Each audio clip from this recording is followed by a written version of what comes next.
അല്പസമയത്തിനുള്ളിൽ ഹൈക്കോടതി അഭിഭാഷകരെ കേൾക്കും. അഭിഭാഷകരെ വിളിച്ചു വരുത്തിയിട്ടുണ്ട്. എന്തായാലും നമുക്കതിന്റെ വിവരങ്ങളിലേക്ക് പോകണം. നാടകീയതയ്ക്ക് പിന്നാലെ ബോബി ചെമ്മണ്ണൂർ ജയിൽ മോചിതനായി മറ്റു തടവുകാരെ സഹായിക്കാനാണ് ഇന്നലെ പുറത്തിറങ്ങാതിരുന്നതെന്ന് ബോബി പ്രതികരിച്ചു. ഹൈക്കോടതി നിലപാട് കടുപ്പിച്ചതോടെയാണ് പുറത്തിറങ്ങാനുള്ള നീക്കം അതിവേഗത്തിലാക്കിയത്. ജാമ്യം ലഭിച്ചിട്ടും പുറത്തിറങ്ങാൻ വിസമ്മതിച്ച സാഹചര്യത്തിൽ കോടതി സ്വമേധയാ കേസ് എടുക്കുകയും ചെയ്തു. അഭിഭാഷകരോട് ഹാജരാകാൻ ഹൈക്കോടതി നിർദ്ദേശിച്ചിട്ടുണ്ട്. സ്വമേധയാ എടുത്ത കേസ് അല്പസമയത്തിനുള്ളിൽ പരിഗണിക്കും. നമുക്ക് ആദ്യം ജയിലിൽ നിന്ന് പുറത്തിറങ്ങിയ ബോബി ചെമ്മണ്ണൂർ പറഞ്ഞ വാചകം ഒരിക്കൽ കൂടി കേൾക്കാം.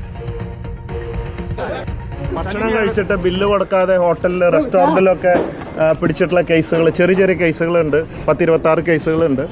അപ്പൊ അവർക്കൊക്കെ ജാമ്യം കിട്ടിയിട്ട് 5,000-10,000 ഇല്ലാത്തതുകൊണ്ട് വിഷമിക്കുന്നവരാണ്. അങ്ങനെ 10-26 പേര് എന്റെ അടുത്ത് വന്നപ്പോൾ ഞാൻ പറഞ്ഞു അത് നമുക്ക് പരിഹരിക്കാം, അതിനുള്ള ഒരു സമയത്തിന് വേണ്ടി ഒരു ദിവസം കൂടെ നിന്നുള്ളൂ. ഇറങ്ങണ്ടാലും തീരുമാനിച്ചിട്ടില്ല. കുറച്ചു പേർക്ക് ജാമ്യം കിട്ടിയവരെ പൈസ ഇല്ലാത്തതുകൊണ്ട് അവർക്കുള്ള ഒരു പൈസ അറേഞ്ച്മെന്റ്സ് ചെയ്യാൻ വേണ്ടിയിട്ട് കുറച്ച് വൈകിയെന്നുള്ളൂ.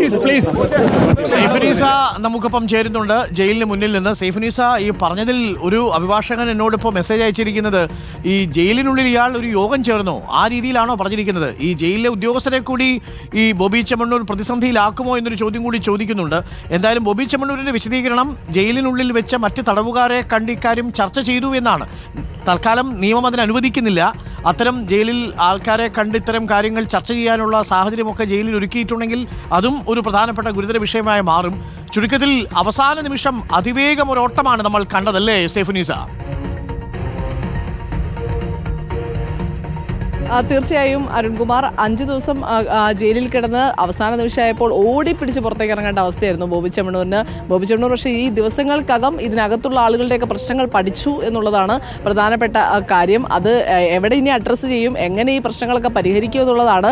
പക്ഷേ ആ പ്രശ്നങ്ങൾ പരിഹരിക്കാൻ നടത്തിയ ശ്രമം ബോബി ചെമ്മണ്ണൂരിന് തന്നെ വലിയ തലവേദനയായി മാറുമോ എന്നുള്ള ചോദ്യമാണ് ഇപ്പോൾ നിൽക്കുന്നത്. അതുകൊണ്ടാണ് ബോബി ചെമ്മണ്ണൂർ വലിയ താമസമില്ലാതെ പെട്ടെന്ന് തന്നെ ഓടി ഇറങ്ങിപ്പോയത്. ഇന്നലെ വൈകിട്ട് വരെ ഈ ജാമ്യാപേക്ഷ പരിഗണിച്ച് ജാമ്യം ലഭിച്ച ശേഷം വൈകിട്ട് ഇതിന്റെ ഓർഡർ വന്നപ്പോഴും ബോബി ചെമ്മണ്ണൂരിന്റെ അഭിഭാഷകൻ പറഞ്ഞത് ഉടനെ പുറത്തിറങ്ങും എന്നുള്ളതായിരുന്നു. പക്ഷേ പിന്നീട് മജിസ്ട്രേറ്റ് കോടതിയിലടക്കം ഒപ്പിട്ട് പുറത്തേക്ക് ഇറങ്ങി. അവിടെയും മാധ്യമങ്ങളോട് പറഞ്ഞു ജാമ്യവ്യവസ്ഥകളെല്ലാം പാലിക്കുമെന്ന്. പക്ഷെ പിന്നീട് ആ സമയം കഴിഞ്ഞിട്ടും ഇവിടേക്ക്, അതായത് ഈ എറണാകുളം മജിസ്ട്രേറ്റ് കോടതിയിൽ നിന്ന് കാക്കനാട് ഈ ജില്ലാ ജയിലിലേക്ക് എത്തുവാനുള്ള ഒരു സമയം ഏറ്റവും കൂടിപ്പോയാൽ 1 മണിക്കൂറാണ് വൈകിട്ട് സമയമാകുമ്പോൾ പോലും. പക്ഷെ ആ സമയം കഴിഞ്ഞിട്ടും എത്താതിരുന്നപ്പോഴാണ് നമ്മൾ ഈ അഡ്വക്കേറ്റിനെ ബന്ധപ്പെട്ടത്.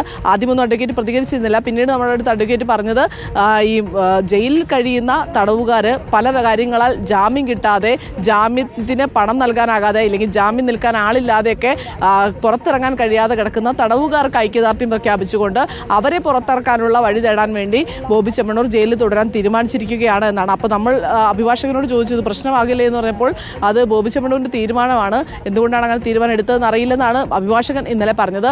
അതിനുശേഷമാണ് കോടതിയുടെ ഭാഗത്തുനിന്ന് ഇന്ന് പെട്ടെന്നൊരു അടിയന്തര സിറ്റിംഗ് കൂടാനും ഈ വിഷയത്തിൽ പ്രതിഭാഗം അഭിഭാഷകരോടൊക്കെ തന്നെ ഹാജരാകാനും പറഞ്ഞത്. അത് പ്രശ്നമാകുമെന്ന് മനസ്സിലാക്കി ആ സന്ദേശം അഭിഭാഷകൻ ഇദ്ദേഹത്തിന്റെ സഹായികൾക്ക് നൽകുകയും ഉടനെ പുറത്തിറങ്ങി ഇവിടെ നിന്ന് ഊരിപ്പോകുന്നതാണ് നല്ലതെന്ന ഒരു അറിയിപ്പ് കൊടുത്തതിന്റെ പശ്ചാത്തലത്തിലാണ് പെട്ടെന്നൊരു 10 മിനിറ്റ് കൊണ്ട് ഇതിന്റെ നടപടിക്രമങ്ങളെല്ലാം പൂർത്തീകരിച്ച് ബോബി ചെമ്മണ്ണൂരിനെ വേഗം ഇറക്കിക്കൊണ്ടുപോയത്. ഇന്നലെ ബോബി ചെമ്മണ്ണൂരിനെ പുറത്തിറക്കാൻ തന്നെയായിരുന്നു ഇവരുടെ തീരുമാനം. പക്ഷേ അവസാന നിമിഷം ബോബി ചെമ്മണ്ണൂർ എടുത്തൊരു തീരുമാനത്തിൽ നിന്നാണ്, ഇങ്ങനെ ഒരു പുറത്തിറങ്ങണ്ട എന്നുള്ള തീരുമാനത്തിൽ നിന്നാണ് ഈ കാര്യങ്ങളെല്ലാം തിരിഞ്ഞു മറിഞ്ഞത്. ഇന്ന് രാവിലെ ബോബി ചെമ്മണ്ണൂർ ഇതിലൂടെ നടക്കുകയും ഓടുകയൊക്കെ ചെയ്യുന്നുണ്ടായിരുന്നു. അപ്പോഴും ബോബി ചെമ്മണ്ണൂർ ഭയങ്കര ആത്മവിശ്വാസത്തിലായിരുന്നു നമ്മൾ അദ്ദേഹത്തെ കണ്ടപ്പോൾ. അതിനുശേഷം ബോബി ചെമ്മണ്ണൂരിന്റെ സഹായികൾ പെട്ടെന്നാണ് ഇവിടെ വന്നത്. പക്ഷേ ഇവിടെ വന്ന ഈ പിന്തുണയ്ക്കാനും അനുകൂലിക്കാനും ഒക്കെ വന്നവരെയൊക്കെ ഇവർ പറഞ്ഞ് ഈ ഭാഗത്തുനിന്ന് പറഞ്ഞുവിടുമായിരുന്നു. പോലീസല്ല, ഈ ബോബി ചെമ്മണ്ണൂരിന്റെ തന്നെ ജീവനക്കാർ ഈ ജയിൽ പരിസരത്ത് നിന്ന് ഇങ്ങോട്ടേക്ക് വരണ്ട, നിങ്ങൾ പ്രശ്നം ഉണ്ടാക്കരുത് എന്ന് പറഞ്ഞുകൊണ്ട്, അതായത് കോടതിയുടെ ഭാഗത്ത് നിന്ന് ഏത് പ്രശ്നമാണ് കോടതി ഇനി അഡ്രസ്സ് ചെയ്യാൻ പോകുന്നതെന്ന ഭയമുള്ളത് കൊണ്ടായിരിക്കണം. ഒപ്പം തന്നെ ഈ മോച്ച എന്ന് പറഞ്ഞ് ബോച്ചയുടെ ഒരു അപരനായി നടക്കുന്ന ആളുണ്ട്. അയാളുടെ കാറിൽ മോച്ച എന്നെഴുതിയ സ്റ്റിക്കർ വരെ പറപ്പിച്ചിട്ടാണ് ഇവിടെ നിന്ന് ജീവനക്കാർ അദ്ദേഹത്തെ പറഞ്ഞു വിട്ടത്. 3 തവണ ഈ ഭാഗത്തേക്ക് വന്നു. അതിനുശേഷം പുള്ളി ഇവിടെ നിന്ന് അവർ പറഞ്ഞു ഇനി അദ്ദേഹത്തിനൊരു ബുദ്ധിമുട്ടുണ്ടാക്കാൻ നിങ്ങൾ നിൽക്കില്ല, അദ്ദേഹത്തോട് ഇഷ്ടമുണ്ടെങ്കിൽ മാറൂ എന്ന് പറഞ്ഞുകൊണ്ട് ഇവിടെ നിന്ന് മാറ്റിക്കൊണ്ടു പോവുകയാണ് ചെയ്തത്. അതായത് കോടതി ഇനി എന്ത് പറയും എന്നത് ഭയന്നാണ് ഇവർ ഇവിടെ നിന്നത്. അതിനുശേഷമാണ് പെട്ടെന്ന് നടപടിക്രമങ്ങൾ പൂർത്തിയാക്കി ഈ ബോബി ചെമ്മണ്ണൂരിനെ ഈ വിഷയം ധരിപ്പിച്ച് ഇനി പ്രശ്നമാകും, ഇനി തുടരാൻ കഴിയില്ല എന്ന് മനസ്സിലാക്കിക്കൊണ്ട് പുറത്തേക്ക് ഇറക്കിയത്. പുറത്തേക്ക് ഇറങ്ങിയപ്പോൾ നമ്മൾ ബോബി ചെമ്മണ്ണൂരിനോട് പറഞ്ഞപ്പോൾ നടപടികൾ ആരംഭിച്ചിരിക്കുന്നു. ആരംഭിച്ചിരിക്കുന്നു. വളരെ പ്രധാനപ്പെട്ട ചില സ്റ്റേറ്റ്മെന്റുകൾ വരുന്നു കോടതിയിൽ നിന്നും. നാടകം കളിക്കരുതെന്ന് ഹൈക്കോടതി. നോക്കൂ, ഹൈക്കോടതി സുപ്രധാനമായിട്ടുള്ളൊരു വിധിയിലൂടെ ഇന്നലെ ബോബി ചെമ്മണ്ണൂരിന് ജാമ്യം അനുവദിച്ചതാണ്. ബഹുമാനപ്പെട്ട കോടതിയുടെ വാക്കുകൾ കേൾക്കേണ്ടതാണ്. ഒരു ന്യായാധിപ സമൂഹത്തെ അല്ലെങ്കിൽ ഒരു കോടതിയെ തന്നെയും അവഹേളിക്കുന്ന തരത്തിലാണ്. കേട്ടുകേൾവിയില്ലാത്ത നടപടിയല്ലേ ഇത് എന്നാണ് ചോദിക്കുന്നു. കേട്ടുകേൾവിയില്ലാത്ത നടപടിയല്ലേ എന്നാണ് ഹൈക്കോടതി ചോദിക്കുന്നത്. നാടകം കളിക്കരുത് എന്ന് കോടതി പറയുന്നു. രൂക്ഷമായ ഭാഷയിലാണ് കോടതിയുടെ പ്രതികരണം. ഇന്നലെ തന്നെ ജാമ്യം അനുവദിക്കുന്ന ഘട്ടത്തിലും രൂക്ഷമായ പ്രതികരണമാണ് കോടതി നടത്തിയിരുന്നത്. കേട്ടുകേൾവിയില്ലാത്ത നാടകം എന്നാണ് ഇപ്പോൾ നിയമവിദഗ്ധർ തന്നെ പറയുന്നത്. നാടകം കളിക്കരുതെന്ന് കോടതി പറയുന്നു.